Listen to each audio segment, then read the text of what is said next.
तो पूरे क्लास में हम लोग देख रहे थे क्रिस्टलीय और अक्रिस्टलीय ठोसों की विशेषताएं। इसी कड़ी में आगे देखेंगे आज हम कि चौथा विशेषता। तो कल देखे थे क्रिस्टलीय ठोसों की 3 विशेषताएं इसके पहले क्लास में कि इनकी निश्चित ज्यामिति होता है, गलनांक तीक्ष्ण होती है और विषमदैशिक प्रकृति के होते हैं। और अक्रिस्टलीय जस्ट उल्टा की निश्चित ज्यामिति नहीं होती, गलनांक तीक्ष्ण नहीं होता है और समदैशिक प्रकृति के होते हैं। इसी क्रम में आज आगे देखेंगे कि क्रिस्टलीय ठोसों की चौथा गुणधर्म की क्रिस्टलीय ठोसों में जो अवयवी कण अर्थात रचक कण होते हैं वो दूर तक एक समान सुव्यवस्थित रूप से रहते हैं, यानी इनमें लॉन्ग ऑरेंज आर्डर पाई जाती है। अर्थात रचक कणों में या अवयवी कणों में दीर्घ पराशरी व्यवस्था पाई जाती है। अत्यधिक दूरी तक ये एक समान रूप से व्यवस्थित रहते हैं, जबकि अक्रिस्टलीय ठोसों में 1-2 लाइन ही व्यवस्थित रहता है, उसके बाद जो इधर और कोई निश्चित व्यवस्था नहीं रहता है, यानी और इधर जो है दूर भी हो जाते हैं और पास भी हो जाते हैं, यानी नियमित दूरी नहीं रहता है। तो इसको कहा जाता है लघु पराशरी व्यवस्था, यानी सीमित दूरी तक ही समान व्यवस्था रहती है, उसके उपरांत जो है यह व्यवस्था बिगड़ जाती है, तो इसको लघु पराशरी व्यवस्था कहा जाता है। जैसे एग्जाम हॉल में बैठे हुए विद्यार्थी पूरा प्रारंभ से लेकर अंत तक एक समान रूप से बैठे रहते हैं, तो यह दीर्घ पराशरी व्यवस्था हो जाएगा। जबकि सामान्य क्लास में पहला और दूसरा लाइन वाले ही नियमित रूप से बैठे रहते हैं और इधर जो है पीछे तरफ जो बैठे रहते हैं पास पास भी बैठे रहेंगे, दूर दूर भी, यानी उनकी कोई निश्चित सीमा नहीं रहता है। तो इस प्रकार से यह व्यवस्था लघु पराशरी व्यवस्था हो जाएगा। या जैसे वैन में बैठते हैं 12 सीटें और 12 जने बैठते हैं तो पूरा नियमित बैठेंगे, यानी सुव्यवस्था रहेगा, नियमित व्यवस्था रहता है। जबकि अक्रिस्टलीय ठोसों में विचार करेंगे 12 सीटें और 15 जने हैं तो पहला 2 लाइन में तो 4-4 जने व्यवस्थित हो जाएंगे और इधर जो जितना भी होगा सबको गिरा देंगे, यानी पीछे तरफ नियमित व्यवस्था नहीं रहती, तो वह क्या हो जाएगा आपका लघु, यानी सीमित दूरी तक ही सुव्यवस्था रहती है और इसमें अत्यधिक दूरी तक सुव्यवस्था रहती है, तो इसको दीर्घ पराशरी व्यवस्था कहते हैं और इसको लघु पराशरी व्यवस्था कहा जाता है। तो क्रिस्टलीय ठोसों में दीर्घ पराशरी व्यवस्था पाई जाती है, जबकि अक्रिस्टलीय ठोसों में लघु पराशरी व्यवस्था पाई जाती है। ये चौथा था आपका गुणधर्म। उसके बाद 5वां देखते हैं हम लोग कि क्रिस्टलाइन सॉलिड में, यानी क्रिस्टलीय ठोसों को चाकू द्वारा काटने पर ये समद्विभाजित होते हैं, यानी बराबर भागों में कट जाते हैं। जबकि अक्रिस्टलीय ठोसों को चाकू द्वारा काटेंगे तो ये बराबर भागों में नहीं कटते हैं, यानी अव्यवस्थित रूप से कटते हैं। जैसे क्रिस्टलीय ठोस में साबुन को काटेंगे तो बराबर 2 टुकड़ों में कटेगा, और कोयला को अगर अक्रिस्टल में काटेंगे अक्रिस्टलीय रूप में तो वह बराबर टुकड़ों में नहीं कटता है। तो इस प्रकार से कुल मिलाकर कल और आज देखिए हम लोगों कि वे ठोस जिनमें अवयवी कण या रचक कण त्रिविम में नियमित क्रम में व्यवस्थित रहते हैं क्रिस्टलीय ठोस हो जाते हैं, जैसे NaCl, KCl, CaCl2 ये हो जाता है। उसके बाद क्रिस्टलीय ठोसों की विशेषताएं हो जाती है कि इनकी निश्चित ज्यामिति होता है, गलनांक तीक्ष्ण होता है, ये विषमदैशिक प्रकृति के होते हैं और इनमें जो है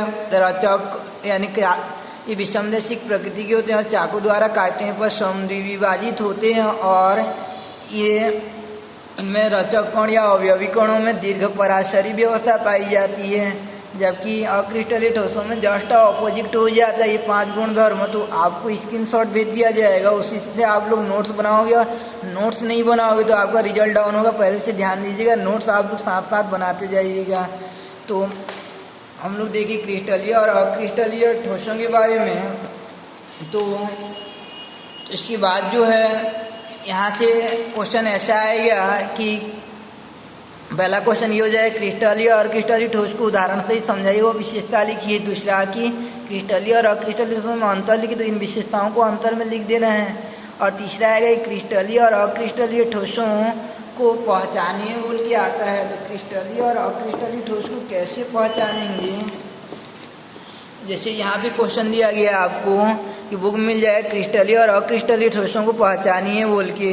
तो कैसे पहचानोगे कि जिनका एक निश्चित सूत्र होता है वो क्रिस्टलीय ठोस में आते हैं और जिनका कोई निश्चित सूत्र नहीं होता है वो अक्रिस्टलीय ठोस में आते हैं। यानी जितने बहुलक रहते हैं वो अक्रिस्टलीय ठोस में आते हैं। यानी पाली वाले से जितना स्टार्ट होते हैं और जितने बहुलक रहते हैं वो सब अक्रिस्टलीय हो जाते हैं। जैसे पॉलीयूरेथीन लिखा है अक्रिस्टलीय ठोस हो जाएगा, पॉलीविनाइल क्लोराइड लिखा है वो अक्रिस्टलीय ठोस हो जाएगा, और जिनका निश्चित फार्मूला होता है वो क्या हो जाएंगे आपके क्रिस्टलीय ठोस हो जाएंगे। तो आप बुक से देखिएगा क्रिस्टल और अक्रिस्टल को पहचानने का तरीका कि जितने भी धातु और जिनके निश्चित सूत्र वाले होते हैं, जैसे ठोस कार्बन डाइऑक्साइड यानी शुष्क बर्फ किसे कहते हैं, ठोस कार्बन डाइऑक्साइड को शुष्क बर्फ कहते हैं, उसका फार्मूला होता है तो वो क्या हो जाएगा आपका क्रिस्टलीय ठोस हो जाएगा। और नवबोध का बुक लीजिएगा आप जो है, तो कल और आज कुल मिलाकर देखिए हम लोग कि क्रिस्टलीय और अक्रिस्टलीय के बारे में जो है यहाँ से और एक क्वेश्चन आ जाता है कि कांच जो यानी अक्रिस्टलीय ठोस को याद रखे रहे ना कि अक्रिस्टलीय ठोस को नॉन क्रिस्टलाइन सॉलिड या एम्फोफोरस कहा जाता है, एम्फोफोरस कहते हैं, या इसको कहा जाता है छद्म ठोस कहते हैं, यानी छद्म ठोस कहा जाता है, स्यूडो सॉलिड कहते हैं, या आभासी ठोस कहते हैं, या इनको कहा जाता है अतिशीति द्रव कहते हैं, यानी ये वास्तविक ठोस नहीं होते हैं। तो अक्रिस्टलीय ठोस का क्या क्या नाम हो गया, अतिशीति द्रव या आभासी ठोस या छद्म ठोस या एम्फोफोरस हो जाता है अक्रिस्टलीय ठोस। तो कांच जो है वह क्रिस्टलीय ठोस क्यों नहीं है, ये क्वेश्चन जैसे आ जाता है। तो कांच में हल्का बहने का गुण पाया जाता है, यानी कांच को रख दे रहेंगे विंडो ग्लास के रूप में जब हम लोग उपयोग करते हैं तो कांच में अल्पांश यानी बहुत कम मात्रा में बहने का गुण आ जाता है। जिनमें बहने का गुण आ जाता है वो क्रिस्टलीय ठोस नहीं होते हैं, यानी उनको अक्रिस्टलीय ठोस या छद्म ठोस कहा जाता है। तो कांच भी एक अक्रिस्टलीय ठोस या अतिशीति द्रव है। यानी क्वेश्चन है कांच को अतिशीति द्रव क्यों कहते हैं, तो कांच में हल्के बहने का गुण पाया जाता है इसलिए वह वास्तविक ठोस न होकर अतिशीति द्रव माना जाता है, यानी सुपर कोल्ड लिक्विड कहते हैं। तो इस प्रकार से ये था आपका क्रिस्टलीय और अक्रिस्टलीय ठोसों का डिस्कशन। तो कांच को विशेष ध्यान रखिएगा कि कांच को अतिशीति द्रव माना जाता है, यानी सुपर कोल्ड लिक्विड मानते हैं। उसके बाद हम लोग यानी ठोस देखे थे दो टाइप का हो गया, क्रिस्टलीय और अक्रिस्टलीय, क्रिस्टलाइन और नॉन क्रिस्टलाइन जो है क्रिस्टलीय और अक्रिस्टलीय ठोस। इसके बाद आगे देखते हैं हम लोग कि इनका डीपली अध्ययन कर चुके हैं। आगे जो क्रिस्टलीय ठोसों का प्रकार देखते हैं। तो क्रिस्टलीय ठोसों को अगेंस्ट दो भागों में बांटा गया है, पुनः दो प्रकार से बांटा गया है क्रिस्टलीय ठोस को कि दो आधार पर वर्गीकृत किया गया है। पहला कि रचक कणों के मध्य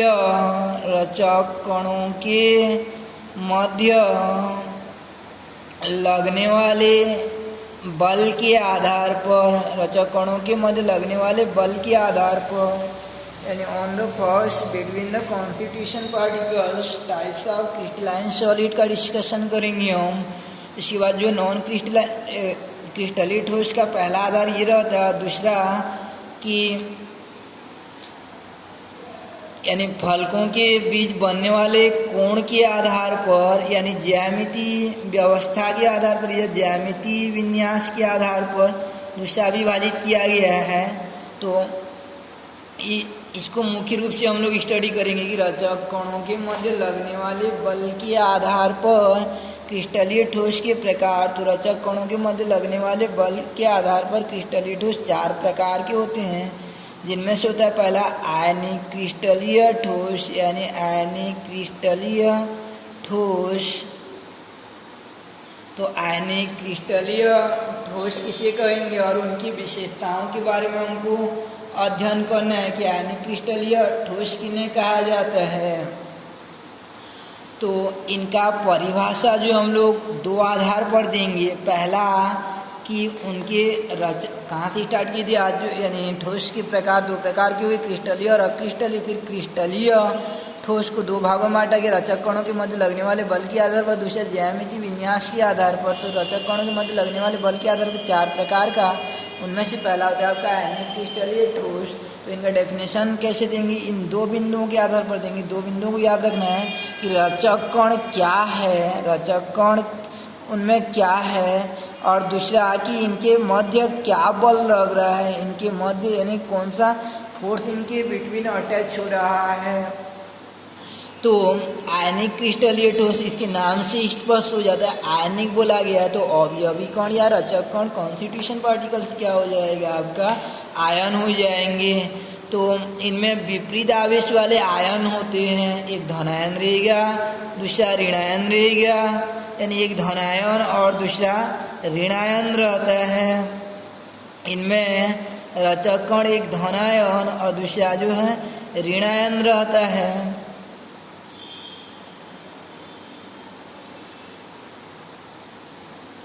यानी रचक कण जो हैं विपरीत आवेश वाले आयन होते हैं, यानी विपरीत आवेश वाले आयन होते हैं।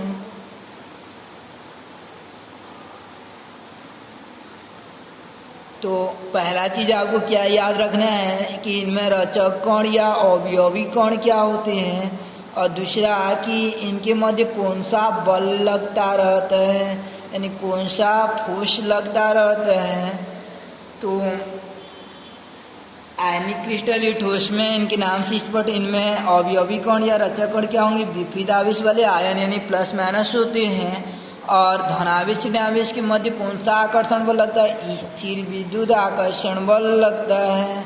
कौन सा आकर्षण बल लगता है, स्थिर विद्युत आकर्षण बल लगता है।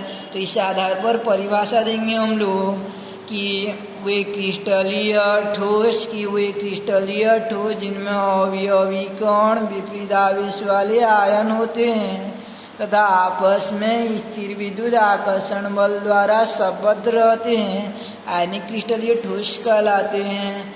डेफिनेशन क्या हो जाएगा कि वे क्रिस्टलीय ठोस जिनमें अवयवी कण विपरीत आवेश वाले आयन होते हैं और ये आयन आपस में स्थिर विद्युत आकर्षण बल द्वारा संबद्ध रहते हैं, आयनिक क्रिस्टलीय ठोस कहलाते हैं।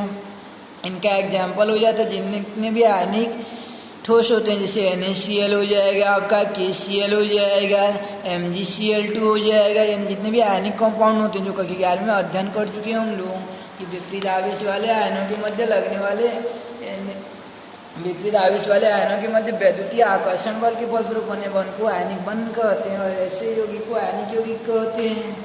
तो ये आयनिक यौगिक आयनिक क्रिस्टलीय ठोस के अंतर्गत आ जाते हैं। उसके बाद इनका कैरेक्टर देखना है, उनको विशेषताएं देखना है कि आयनिक क्रिस्टलीय ठोस की क्या विशेषताएं रहती है।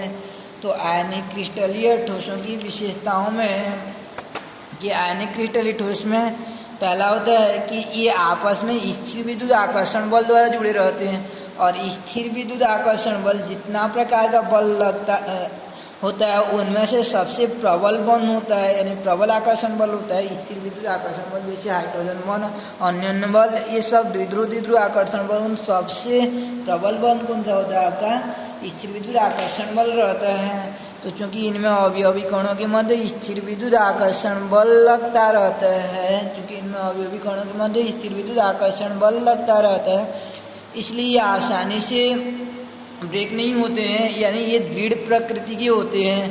पहला विशेषता हो जाता है कि ये दृढ़ प्रकृति के होते हैं, पहला विशेषता हो जाएगा कि ये दृढ़ प्रकृति के होते हैं। दूसरा कि इनको ठोस अवस्था में विचार करेंगे तो ठोस अवस्था में कोई भी आयन जो है गति करने के लिए स्वतंत्र नहीं रहता है, यानी कोई भी आयन जो है मुक्त नहीं रहता है कि वह गति कर सके। तो कोई भी आयन स्वतंत्र नहीं रहता है कि वो गति कर सके, इसलिए ठोस अवस्था में जब हम लोग इनसे करंट फ्लो करवाएंगे तो ये नॉन कंडक्टिविटी को शो करते हैं, यानी विद्युत चालकता को प्रदर्शित नहीं करते हैं। जबकि विलयन में कर देंगे तो विलयन में जैसे ही डालते हैं तो ये धनायन और ऋणायन के रूप में ब्रेक हो जाते हैं, यानी ठोस अवस्था में तो आपस में जुड़े रहते हैं, लेकिन विलयन अवस्था में क्या हो जाते हैं, अलग अलग इनके मध्य लगने वाला बल क्या हो जाता है, टूट जाता है और ये अलग अलग हो जाते हैं। जैसे एक व्यक्ति रहता है, उसको वाइफ के साथ जो मेला देखने जाता रहता है, तो बाहर में एक दूसरे के हाथ को पकड़े रहेंगे, तो दौरान दोनों साथ में रहते हैं। जैसे पहुंच जाते हैं और मान लीजिए आकाश झूला के पास पहुंचते हैं, तो वहाँ पर महिलाओं के लिए और पुरुषों के लिए अलग अलग गेट रहता है। तो जैसे ही विलयन यानी उसके पास पहुंचते, दोनों क्या हो जाते हैं, अलग अलग हो जाते हैं। तो ठोस अवस्था में बंधे रहते हैं, जबकि विलयन अवस्था में अलग अलग रहते हैं। इसलिए ठोस अवस्था में हम लोग अगर यहाँ से करंट फ्लो करवाएंगे, विद्युत धारा को प्रोवाइड करेंगे, तो नॉन कंडक्टिविटी को शो करते हैं, जबकि विलयन अवस्था में क्या प्रेषित करते हैं, चालकता को प्रेषित करते हैं। तो इस प्रकार से क्रिस्टलीय ठोस अवस्था में विद्युत के कुचालक होते हैं, यानी ठोस अवस्था में विद्युत के कुचालक होते हैं, किंतु जलीय विलयन में विद्युत की चालकता को प्रेषित करते हैं। यानी ionic crystalline solid is the non-conductor of electricity in solid stage but conductor of electricity in solvent stage। यानी विलयन अवस्था में विद्युत क्या रहते हैं, सॉल्यूशन स्टेज में चालकता को प्रेषित करते हैं। इस बेस पर क्वेश्चन आ जाता है कि NaCl विद्युत का कुचालक है, जबकि NaCl AQ विद्युत का सुचालक है। क्यों? ये कुचालक है, नॉन कंडक्टर, और ये कंडक्टर है, क्यों बोल के। तो याद रखिएगा, AQ जहाँ पर लिखा रहेगा वो एक्वस सॉल्यूशन होता है, जलीय विलयन होता है। एक्वा से बनता है आपका एक्वा, जैसे एक्वागार्ड बोलते हैं, तो एक्वा वर्ड जो है जल के लिए उपयोग किया जाता है। तो AQ लिखा रहेगा तो उसको जल में घोला गया, जल में घोला गया तो चालकता को प्रेषित करेगा, जबकि ठोस अवस्था में नॉन कंडक्टर ऑफ इलेक्ट्रिसिटी रहता है। इसका बेस्ट एग्जांपल रहता है आपका कि 3 इडियट जो पिक्चर रहता है, उसमें आपको दिखाई देता है कि विलयन अवस्था में वो चालकता को प्रेषित करता है। दो विशेषता हो गया कि विद्युत के दृढ़ होते हैं स्थिर विद्युत आकर्षण बल के कारण, और non conductor of electricity in solid stage but conductor of electricity in solution stage. तीसरा देखते हैं, क्योंकि इनमें रचक कणों के मध्य प्रबल स्थिर विद्युत आकर्षण बल लगता रहता है, इसलिए आसानी से गर्म करने पर भी नहीं पिघलते हैं, यानी आसानी से ब्रेकेबल नहीं होते हैं। इसलिए हाईली मेल्टिंग पॉइंट को रिप्रेजेंट करते हैं, यानी इनका गलनांक क्या रहता है, उच्च रहता है। तो इस प्रकार से आप देखिए हम लोग कि वो एक क्रिस्टलीय ठोस यानी क्रिस्टलीय ठोस का फिर प्रकार देख रहे हैं हम लोग। तो रचक कणों के मध्य लगने वाले बल के आधार पर पहला होता है आपका आयनिक क्रिस्टलीय ठोस। तो वो एक क्रिस्टलीय ठोस जिनमें अवयवी कण विपरीत आवेश वाले आयन होते हैं, विपरीत आवेश वाले आयन होते, तथा ये आयन आपस में प्रबल स्थिर विद्युत आकर्षण बल द्वारा संबद्ध रहते हैं, यानी क्रिस्टलीय ठोस कहलाते हैं। जैसे NaCl हो जाएगा, KCl हो जाएगा, MgCl2, ये दृढ़ प्रकृति के होते हैं, विद्युत के कुचालक ठोस अवस्था में होते हैं, जबकि कंडक्टर ऑफ सॉल्यूशन स्टेज रहते हैं। और तीसरा है कि ये होते हैं आपके, यानी इनका गलनांक जो उच्च होता है। कल देखेंगे हम लोग सहसंयोजी क्रिस्टलीय ठोस के बारे में, और इनकी विशेषता है धात्विक क्रिस्टलीय ठोस, इनकी विशेषता है। और उसके बाद जो है आणविक क्रिस्टलीय ठोस, यानी आणविक क्रिस्टलीय ठोस और उनकी विशेषताएं। तो आपको भी टॉप 10 तक पहुंचना है, यानी एक अच्छा रिजल्ट, एक अच्छा मुकाम तक पहुंचना है, तो आप साथ साथ नोट्स बनाते जाइए। आपके पास जो बहुत कम टाइम है, यानी कोरोना काल के कारण जो है इस साल की पढ़ाई जो बहुत ज़्यादा प्रभावित हो गई है, इसलिए आप जो है अभी और टाइम का नुकसान न करते हुए जितना भी आपको अध्यापन करवाया जाता है उसको 1-2 बार अच्छे से देखिए, साथ साथ नोट्स को बनाते जाइए। जो विद्यार्थी नोट्स नहीं बना पाते हैं उनका नंबर नहीं के बराबर आता है, यानी हमेशा जो है चूकते जाते हैं। इसलिए आप ध्यान दीजिएगा, नोट्स को आप तैयार करते जाइएगा, और आपके पास नोट्स ना हो तो बताइएगा कि आपके पास स्क्रीनशॉट भेज दिया जाएगा। ठीक है, नेक्स्ट क्लास में स्टार्ट करेंगे हम लोग कि क्रिस्टलीय ठोस का अगला कि सहसंयोजी क्रिस्टलीय ठोस।